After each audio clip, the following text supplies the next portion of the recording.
भी ना दे पाए। हाँ सर, आप लोग देख ही रहे होंगे कि हम लोग लगभग 20-21 तारीख से कंटिन्यू बैठे हैं और सभी बच्चों का, क्योंकि हम लोग भर्ती बोर्ड गए हैं, वहाँ भी चीज़ें हुई हैं और उसके बाद भी ये चीज़ें करी गई हैं, तो ये चीज़ कहीं ना कहीं प्रॉब्लम बन रही है बच्चों के लिए। देखिए, सबसे बड़ी बात है कि जब बच्चों ने विश्वकर्मा जी से मिलने की कोशिश की, एक ज्ञापन ले लिया गया और बोला गया कि इसकी रिसिप्ट आपको चौराहे पे मिल जाएगी।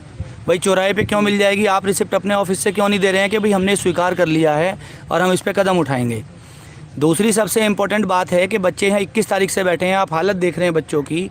2-3 दिन से इन्होंने कुछ नहीं खाया है। इनको अगर कुछ भी होता है तो इसकी ज़िम्मेदारी कौन लेगा? क्या इसकी ज़िम्मेदारी प्रशासन लेगा या सरकार लेगा, या कौन ले रहा है?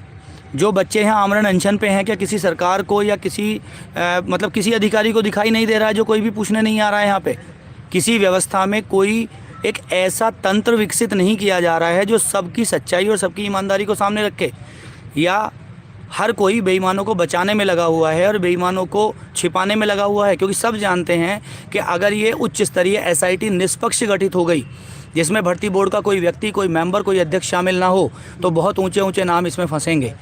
पूरे के पूरे सेंटर इन्वॉल्व हैं, सेंटर्स के मालिक इन्वॉल्व हैं, तो आखिर उन लोगों को तो पकड़ा नहीं जा रहा है ना, केवल विद्यार्थियों को पकड़ा गया और उन पे एक मुकदमा ठोक दिया गया। तो ये कोई सवाल थोड़े ही हुआ। सर इसे पकड़ो।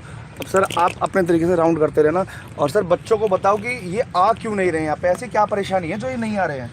देखिए, बहुत सारे बच्चे हैं जो केवल ये सोच रहे हैं कि हम अपने घर बैठ के इस भर्ती में हम भी हो जाएंगे। तो ऐसा नहीं है। जब तक आप लोग साथ नहीं आएंगे और आप लोग यहाँ इकट्ठे नहीं होंगे, तब तक कोई प्रभाव नहीं पड़ने वाला है। क्या ये 400 बच्चे घर से फालतू हैं जो यहाँ पड़े हैं? 21 तारीख से जो बच्चे यहाँ बैठे हैं, ये आपके लिए आमरण अनशन कर रहे हैं, तो केवल इसलिए कर रहे हैं कि इनको नौकरी मिलनी है, या एक व्यक्ति को 5 व्यक्तियों की नौकरी मिलनी है? अगर इस बेचारे को 10 नौकरियों की सैलरी मिलनी हो तो ये करे, इसको तो अपनी मिलेगी ना। यहाँ बहुत सारे बच्चे ऐसे हैं जो DVPST करवा के यहाँ आए हुए हैं। आप लोग समझिए, उनको भी लगता है कि यार हमारा क्या होगा। ये बच्चा अभी पहुँचा है सुबह, और ये आप समझते हैं कहाँ से आया? ये भोपाल से आया है। इसने UPSI दिया है। गिरीश चतुर्वेदी इसका नाम है। इसकी रात मुझसे बात हुई, मैंने कहा बेटा हम यहीं हैं। मैंने बल्कि उसको मना भी किया, तुम इतनी दूर से मत आओ। मैंने कहा लोकल सपोर्ट आ जाएगा, लेकिन लोकल सपोर्ट आ ही नहीं रहा है। तभी तो ये लोग यहाँ से आए हैं। एक दिन के लिए? अरे आप तो लोकल के हैं यार, 10-20-30 किलोमीटर के हैं। सुबह आइए, शाम को अपने घर चले जाइए, क्या दिक्कत है?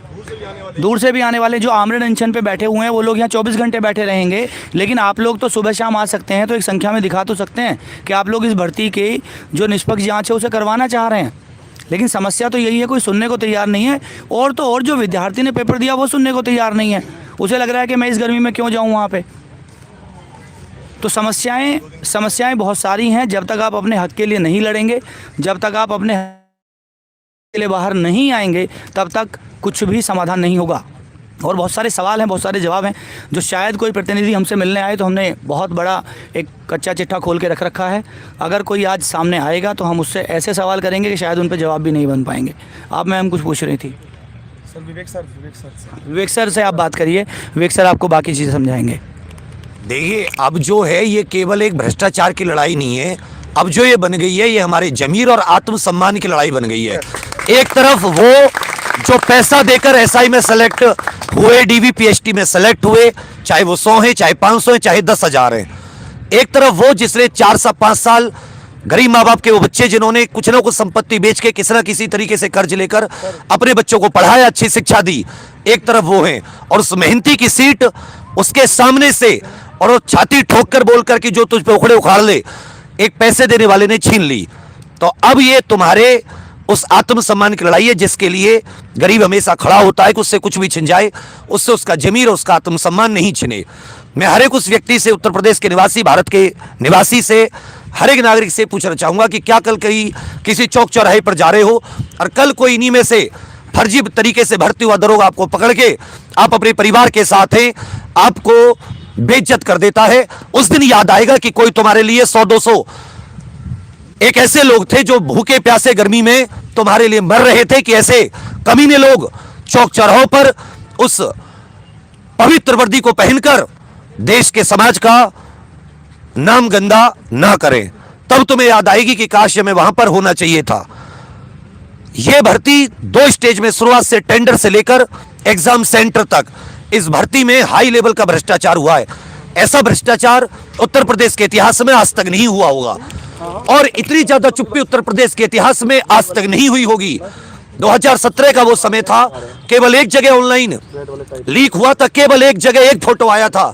भर्ती प्रक्रिया को रोककर पूरी जांच हुई तो पता चला कि हर एक centre UP STF, Amitabh yes उस समय एसटीएफ को लीड कर रहे थे।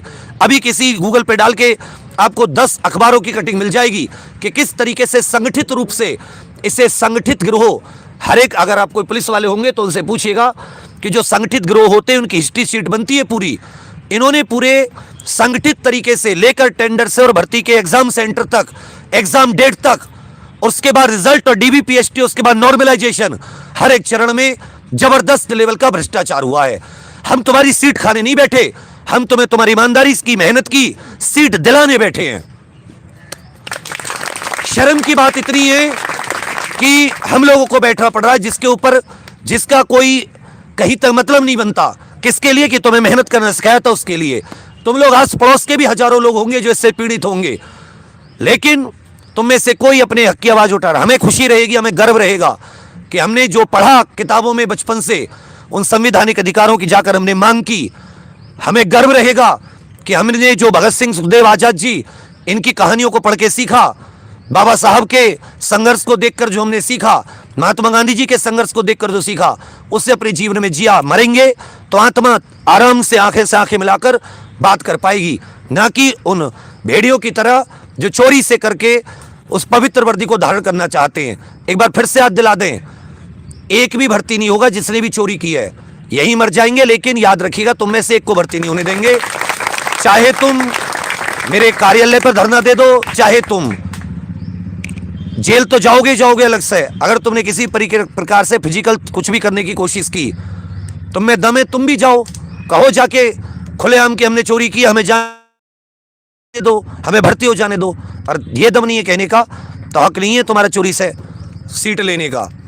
अब ये बच्चे यहाँ पे खूब, ऐसी संख्या कम नहीं है, इतनी 48 डिग्री 47 डिग्री अगर टेम्परेचर में यहाँ पर अगर एक बच्चा भी बैठे ना, तो समझना वो किसी शेर का जना बच्चा है, वो किसी गीदड़ का नहीं है।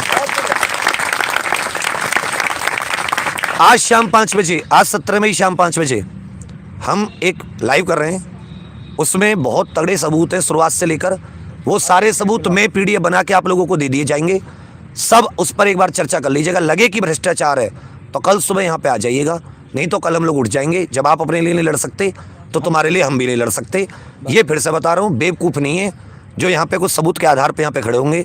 भ्रष्टाचार हुआ है जिसमें वही अधिकारी शामिल है जिन अधिकारी को जांच का अध्यक्ष, मैंने चोरी की और मुझे को चार्ज दे दिया गया कि जाके जांच कर कि तूने चोरी की या नहीं की। तो क्या कभी मैं खुद की चोरी पकड़वाऊंगा? अरे तो कोई अंधबुद्धि व्यक्ति भी जानेगा कि खुद कोई चोर अपनी चोरी नहीं पकड़वाता। चोर खुद चोरी की बात बता देता तो पुलिस की जरूरत क्या थी? और बड़े से बड़े अधिकारी, और इसमें हो सकता है बड़े से बड़े नेता भी शामिल हों। और इसका शाम 5 बजे हम लोग पर्दाफाश करेंगे। आप ये जितना भी, जहां भी, जिस भी चैनल वीडियो पे आप देखो, सब लोग शेयर करना। अहम बात, ज़्यादा से ज़्यादा शेयर, ज़्यादा से ज़्यादा, ये तुम्हारी ही लड़ाई है। मतलब कि ये सबसे ऊपर हो। आज ये चीज़ आज भारत में सबसे ऊपर होनी चाहिए, क्योंकि ये मूल अत्याचार है, न कि दूसरी बात। उसको सुनिएगा, उन सबूतों को देखिएगा। कोई आपका प्रेस में हो, कोई आपका मीडिया में हो, तो उनसे जरूर कहिएगा कि वो आज शाम 5 बजे हमारे यहाँ आके इको गार्डन में धरना स्थल पर, वो हमारी एक लाइव प्रेस कॉन्फ्रेंस, ये पर्दाफाश भ्रष्टाचार, ये लोग जरूर देखें। तो उम्मीद करेंगे कि आप सभी लोग इसमें साथ हैं। और अपने माँ बाप से एक बार बात कीजिए और मेरी बात उन्हें सुनाइए। ये आप सिर्फ इतना नहीं है कि आप पैसा देके, अपनी ज़मीन जायदाद बेच के, कर्ज लेके, पैसा देके बच्चों को पढ़ने भेज दें, किताब कॉपी ला के दे दें। केवल यहाँ से आपका फर्ज पूरा नहीं होता।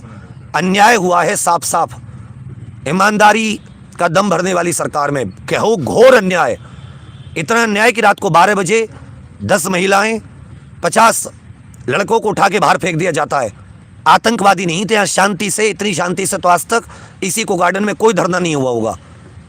इससे ज़्यादा तो अशांति नेता अपनी रैली में फैला देते हैं। हम यहाँ चुप बैठे थे, आराम से बैठे थे, 12 बजे उठा के भगा दिया। हम भी यहाँ, अगर मैं कह रहा हूँ, चुनौती देता हूँ पूरी सरकार को, पूरे सिस्टम को, पूरी व्यवस्था को, हर एक IPS IAS को। जो माइकल लाल आज गलत साबित कर दे मांग को, आज उड़ जाएंगे शाम को। या तो हमें गलत साबित कर दो या फिर हमें ऐसे उठा के मत भगाओ। बस इतनी आपसे रिक्वेस्ट है, सभी लोग कल यहाँ चाहिए इको गार्डन, समझे मेरी बात। और